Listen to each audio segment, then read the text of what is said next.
ఆయన ఒక auditorium hall కట్టించి 11 అడుగుల రామారావు గారి విగ్రహం తయారు చేయించి ఆయన యొక్క సినిమాలు, ఆయన యొక్క క్యాచెట్స్ అన్నీ ఎన్ని ఉన్నాయో కూడా, ఆయన చరిత్ర అంతా కూడా ఆ ఆడిటోరియంలో ఫిక్స్ చేసినటువంటి వ్యక్తి మనకి మొట్టమొదటి డ్యాన్స్ చేసిన చంద్రమౌళి.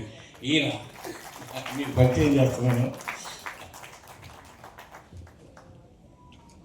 ఈయన ద్వారా నేను ఉన్నాను అనేటువంటి సమాచారం దేవి గారికి అందడం, ఆవిడ తప్పకుండా ఈ కార్యక్రమానికి రావాలి, నాన్నగారు శత జయంతోత్సవానికి మీరు తప్పకుండా రావాలంటే నేను కాకినాడ నుంచి బయలుదేరి రావడం జరిగింది.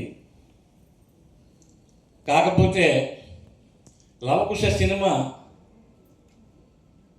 ఈ రోజుకి 1963లో రిలీజ్ అవ్వడం, అది ఈ రోజుకి 63 సంవత్సరాలైంది.